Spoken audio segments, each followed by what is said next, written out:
Hello good morning students.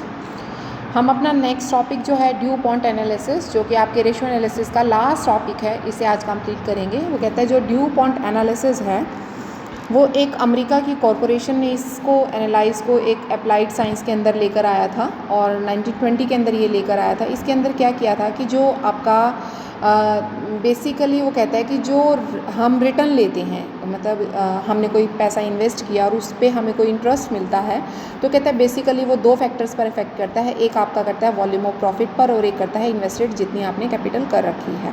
ठीक है, mean या तो आपका रेट ऑफ इंटरेस्ट कितना है 1% है 2% उस पर, और आपने कितनी इन्वेस्टमेंट की है उस पर, मीन 1 लाख किया है 2 लाख किया है उस पर करता है। दूसरा कहता है जो वॉल्यूम ऑफ प्रॉफिट्स है वो बेस करता है सेल्स और value and volume of sales affected by two factors. कौन कौन से हैं? एक तो सेल प्राइस होता है और एक वॉल्यूम ऑफ सेल होता है। तो कहते हैं ये सारे एनालिसिस जो हैं वो ड्यू पॉइंट जो आपका कंट्रोल चार्ट है उसके अंदर इन दोनों एनालिसिस को हमने स्टडी करना है। वो कहता है जो रिटर्न ऑन इन्वेस्टमेंट है वो इंक्रीज़ की जाती है एज फॉलो, किस बेसिस पर? वो कहता है by increase in the net profit margin में अगर हम इंक्रीज़ कर देते हैं, या आपकी increase in the investment turnover में हो जाता है, या आपका किस में हो जाता है increase in the both net profit and margin of investment turnover में हो जाता है। उसके अलावा वो कहता है रिटर्न ऑन इन्वेस्टमेंट जो है उसमें भी आपके किस तरीके से टर्नओवर्स होते हैं। वो कहता है या तो आपकी सेल्स इंक्रीज़ हो जाए, या कैपिटल वॉल्यूम इंक्रीज़ हो जाए, या reduction of cost of production में आ जाए, तो उनसे इफेक्ट होता है। उसके बाद वो कहते हैं इसको आपने इस डायग्राम के थ्रू इसने इसको समझाया हुआ है कैसे। वो कहता है ड्यू पॉइंट एनालिसिस क्या है? Return on investment. Return on investment mean net profit divide by capital employed. और वो कहते हैं नेट प्रॉफिट का अलग से फॉर्मूला होता है और टोटल असेट्स का अलग से होता है, मीन जो कैपिटल एम्प्लॉयड होती है, उन दोनों के फॉर्मूले आपने किए हुए हैं।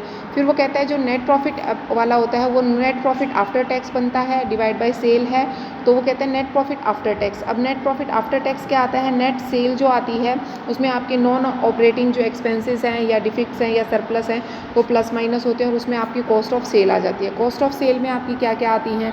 कॉस्ट ऑफ गुड्स बोल सकते हैं, उसमें ऑपरेटिंग एक्सपेंसेस, इन्वेस्टमेंट, जितने भी इंटरेस्ट ऑन चार्जेस हैं या कॉर्पोरेट इनकम टैक्स है, वो सारी चीज़ें ऐड हो जाती हैं। इसी तरीके से इस साइड जो आपकी करंट असेट्स आती है उसमें आपके क्या क्या आते हैं?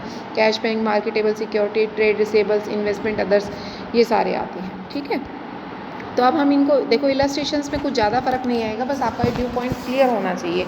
कई बार ये 4 मार्क्स में भी पूछा जा सकता है, कई बार शॉर्ट नोट में पूछ लेते हैं, तो आपको ये जो पिछला पेज था लास्ट पेज उसको कंप्लीट करके ये बता कर आना है पहले, फिर इसके बाद इसका ये चार्ट कंप्लीट करके बता के आना है आपको, और फिर इसके बाद इसकी एक इलस्ट्रेशन आप समझा कर आएंगे। जैसे वो कहता है determine the earning power of Rajasthan company on the due point analysis, लिखा होगा प्रॉपर कि ड्यू पॉइंट एनालिसिस से आपको इसको क्लियर करना है। ठीक है, तो कहता है टोटल असेट्स आपकी 6 की हैं, एवरेज नेट प्रॉफिट रेट जो है 10% है, सेल जो है वो 12 लाख की है, तो उसके बेसिस पे कहता है सेल जो है वो 12 लाख की, नेट प्रॉफिट 6 लाख पे 10% 60,000 हो गया, टोटल हो गई 6 लाख की। तो कहता है अगर हम इस फॉर्मूले को यूज़ करते हैं, अगर बाय यूजिंग द फार्मूला, अगर प्रॉपर फार्मूले, ये तो था आपका डिटरमाइन अर्निंग पावर है, अगर हम इसको प्रॉपर फार्मूले से अप्लाई करके देखते हैं तो net profit margin net profit upon sale होता है, वो पता है आपको। Asset turnover sale upon total assets होता है, वो भी आपको पता है। रिटर्न्स जो है वो क्या होता है? Net profit upon capital employed, वो आप निकाल भी चुके हैं और पता भी है आपको, वो डाल दो। तो कहता है अगर क्वेश्चन में आपकी लाइबिलिटी नहीं गिवन होती तो जो टोटल असेट्स होती हैं उन्हीं को as a capital employed consider करना है आपने। ठीक है, इस क्वेश्चन में वही चीज़ किया गया है। इसके बाद 54 इलस्ट्रेशन है। 54 में भी यही कहता है कि आपको ड्यू पॉइंट एनालिसिस से टोटल असेट्स आपकी इतनी है, करंट लाइबिलिटीज़ दी हुई हैं, ठीक है, और प्रॉफिट नेट प्रॉफिट दिया हुआ है, टोटल सेल दी हुई है, सारी चीज़ें वही हैं। तो capital employed total assets minus current liabilities होती हैं। रिटर्न ऑन इन्वेस्टमेंट क्या होते हैं? नेट प्रॉफिट अपन कैपिटल एम्प्लॉयड होती है। रिटर्न ऑन इन्वेस्टमेंट अगर ड्यू पॉइंट एनालिसिस से करें तो सबसे पहले नेट प्रॉफिट मार्जिन निकालिए, टोटल असेट्स टर्नओवर निकाल लीजिए, और फिर उसके बाद रिटर्न ऑन दिस निकाल लीजिए, बात वही है। ठीक है, उसके बाद अगला आता है आपका ये ड्यू पॉइंट्स के आपके दो इन्होंने इलस्ट्रेशंस दी हुई थी, इनसे आपको क्लियर हो गया। उसके बाद एक छोटा सा टॉपिक आपका और रहता है जिसको बोलते हैं प्रोजेक्शन थ्रो रेशो। कुछ नहीं है इसमें, सिर्फ इसमें प्रोजेक्शन थ्रो रेशो का मतलब है कि आपको लास्ट में जाकर बैलेंस शीट प्रिपेयर करनी है, एक स्टेटमेंट ऑफ, जिसको बोलते हैं बैलेंस शीट बोल दो या स्टेटमेंट ऑफ प्रोप्राइटरी फंड भी पूछ सकता है, मीन जिसमें आपकी current asset liability same as to balance sheet ही होती है प्रोप्राइटरी फंड। तो कहते हैं प्रोजेक्शन का मतलब है कई बार आप प्रोजेक्शंस लेते हैं कि मान कर चलते हैं कि ये चीज़ इतनी है, उसके बेसिस पर आपको करना है। ठीक है, तो ये आपकी 4-5 इलस्ट्रेशंस हैं, इनको बड़े ध्यान से करना बेटा, ये इंपॉर्टेंट भी है।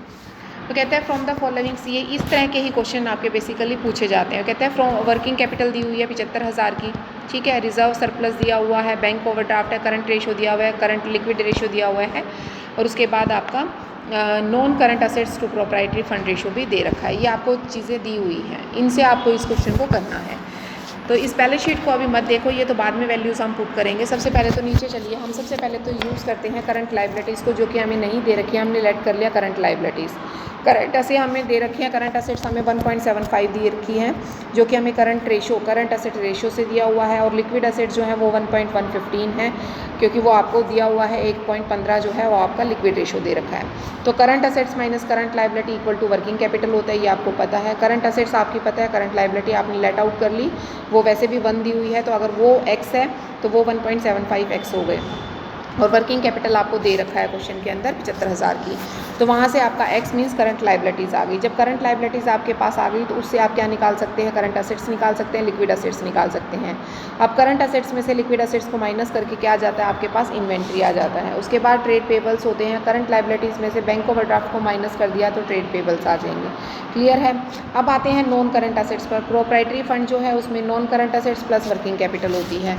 तो अब लेट करके चलो कि जो नॉन करंट असेट्स होती हैं, इसमें देखो क्या कहते हैं, वो कहते हैं जो आपकी नॉन करंट असेट्स हैं, मान लो कितनी है 0.75 दी हुई है प्रोप्राइटरी फंड्स के, तो कहते हैं वर्किंग कैपिटल कितनी हुई है 0.25 प्रोप्राइटरी फंड के दी हुई है। तो वर्किंग कैपिटल हम क्या कहेंगे, 75,000 है, तो प्रोप्राइटरी फंड कितना होगा 75,000 का 0.255, तो 3 लाख आ जाएगा proprietary. Mean non current assets कितनी हो जाएंगी, 3 लाख का 0.75%, तो कितना आ जाएगा 2,25,000 रुपया।